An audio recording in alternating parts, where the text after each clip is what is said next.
cameras. Right way up. It is the fucking right way. You know what? For shits and giggles, upside down. Alright, go. Nice. Thank you all for coming. I'd also like to thank the opening act before me, the Ghost of Christmas Past, who was sitting down the front here. That guy was so old you'd have to cut him in half and count the rings to see how fucking old he was. That being said, he was bloody hilarious. And then we had the big Kev up the front here who said, I was excited. That really was before. Oh. There you go. How is everyone? Nice to see you all. I know I already did that, but shut up. I don't work at a bar. I was working at a bar last time I performed here. Now I work at a toy store, and it's a completely different type of job because now I can't drink on the job, which is a big problem for me because I like to drink. And also, I very rarely have to eject rowdy patrons. That's usually left to their parents, you know. Little kids come in here and they're like, "Mummy, I want this." Mommy's like, "No, you can't have that." "Mummy, I want this."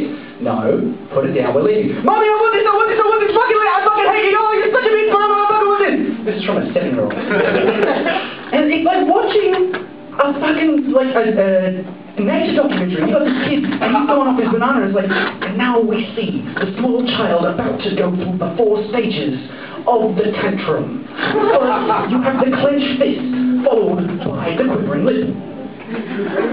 Then, the stamping of the feet. And the lip continues to quiver whilst the stamping of the feet and the clenched fist. Finally, with the licking of every facial orifice. Eyes, nose, ears, and mouth.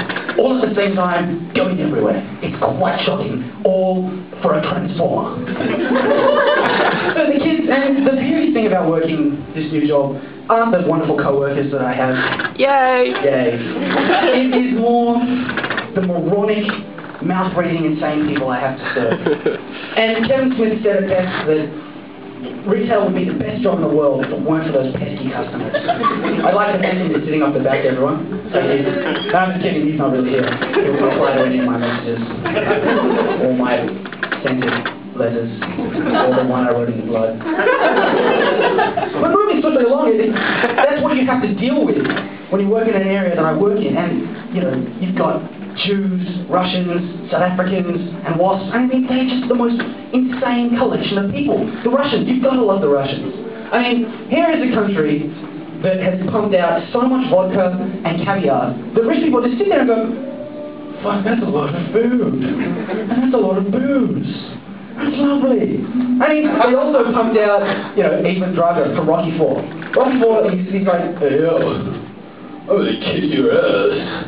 And then I'm going to free Russia from communism.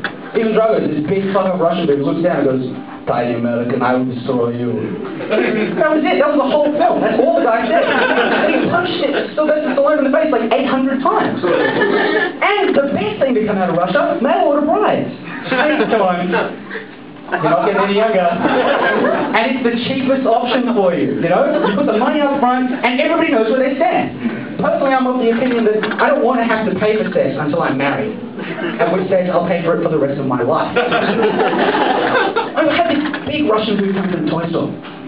He's, you know, 6'6", blonde, glazed over expression, smelling of vodka, so I assumed he was Russian. And he comes in and he's like, "Excuse me, I'm not good speak English, but I'm looking for a cock." Sorry, so what? A cock? A cock for a game. You're looking for a game for your cock.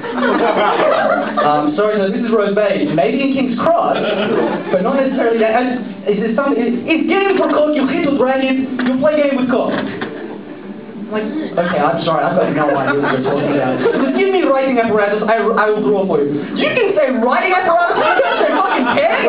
That is spectacular! So like, oh, fucking yeah, take a pen, he draws a shuttlecock. I'm like, oh, a shuttlecock for badminton. Right, we don't sell those. He goes, what did you call this? A shuttlecock. He goes, what is shuttle? Like a spaceship. You know, Russia had a very expensive space program shooting dogs and potatoes and monkeys and stuff in space. Oh, so it's spaceship cock. No, it's a shuttlecock. Okay, so, and he walks off. And it dawned on me that this guy is now probably going to every sports store in the eastern suburbs. Excuse me, do you have spaceship cock? And the other Russian woman I had in, it's crazy. She comes in and she's looking for balls. So and she goes, I'm sorry, I don't know how to speak English. I'm like, that's okay, I am not good to speak Russian. But I do know one thing, it's katoshka smoshkami. That's Russian for a potato with legs. She pissed herself. Because here's me, fairly, average looking dude, don't really look Russian, and I say these two words to her, and she just lost her fucking mind. It was classic. And then you've got the wasps. And I love the wasps because they don't actually realise that people have to work for a living. As far as I'm concerned, all they do is shop, play golf, drink gin and tonics, and then find alternate work for their housemaids once they've knocked them up. Before the second trimester. But from what I've heard, the Czech Republic, the truckies love pregnant hookers. So they just ship them off there. Oh, but you're all so self-centered. Whatever. There you go, PC, thank you. Thank you, Kev, you're awesome. And then you've got the South Africans. Now I love the South Africans purely because they're the easiest race in the world to fuck with. Like, you'll get these ones that are really proud that they're South African, and they'll come in and be like, oh, lady, I'm so sorry, you probably can't understand me because of my accent. We're from South Africa. And they're like, really? No shit, I thought you were fucking French. Wow, that is so bad for you, you're actually proud of that. I'm sorry, Machon, I really am, I swear. And the best is when two of them meet for the first time and they've never met before, and they'll get stuck in a moment, which I like to refer to as the see you just now. What the fuck is see you just now? Back when I was, talking to people, I'd say see you later, see you soon. See you just now. When the fuck did soon become just now? When did later become just now? So these two, they get up and they're like, hi there, Mansona, how are you? I'm well, and you? Where are you from? I'm from Cape Town. I'm from Joburg. No, really, that's fantastic, Mansona. That's so nice for you. Where do you live? You live in St. Ives with me? Oh, no, man, I live in Bellevue too. Yeah. Oh, your husband must have done much better for you, hey? She's thinking in her head, I fucking hate this bitch, but if I'm not her, she'll let me drive her husband's Porsche. Oh, so, what are you doing now? I just had to go pick up the kids from the car park. I'll see you just now. So, that's it, and I always feel really dirty after I do a South African impersonation. Unclean. And, they're just the most insane group of people. And then you've got the people who I like to refer to as the Botox surprise look. So this one. They look so natural and so young and pretty. Here's a woman who spent her entire life out of the sun, never smiling, only going down on guys with dicks as wide as my pinky, just so she won't get wrinkles. Then they come and they get a needle and stick poison in their face. But I've worked it out. They all have the exact same expression. And it's because of this one reason. The doctors know how long it takes between getting the injection and when their face freezes. So there's Mrs. Sanderson sitting in her bed sipping her orange juice, and there's like 5 doctors sitting under her bed. And they're all real quiet, and they've got a stopwatch, and they go, okay. And she's like, ah! And then she's stuck like this for more than 6 weeks.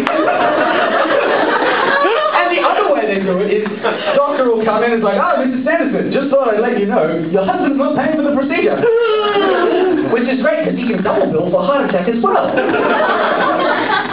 Just before I told you, we get a lot of celebrities in the toy store. Had Russell Crowe come in. Yeah, it was only fucking gut. And then we had Tony Gray, the cricket commentator, who is one of the biggest motherfucking South Africans I've ever seen. Like, if he was still playing rugby, I know he plays cricket, shut up. But if he was playing rugby, he would destroy every other team. Like, he's like 6'6" or something. He's got this tiny little grandkid. Kid's maybe, this big. Hello. How are you, Tony Gregg's grandchild? So he comes in the toy store and he's playing catch at the front of the store with his kid. And I shit you not, he's throwing the ball, grandson catches it, oh, what a marvelous catch. Then I watched him for like 10 minutes. He's walking around the toy store commentating on shit that's happening. He walks into the stuffed toy section. Oh, that's a golden duck right there. Then this really hot mum walked in. Oh, what a marvelous milk. I wouldn't mind showing her my stumps. I wouldn't mind giving her a quick one off the wrist. I play with her silly Madonna. Ladies and gentlemen, thank you very much. I've been awesome.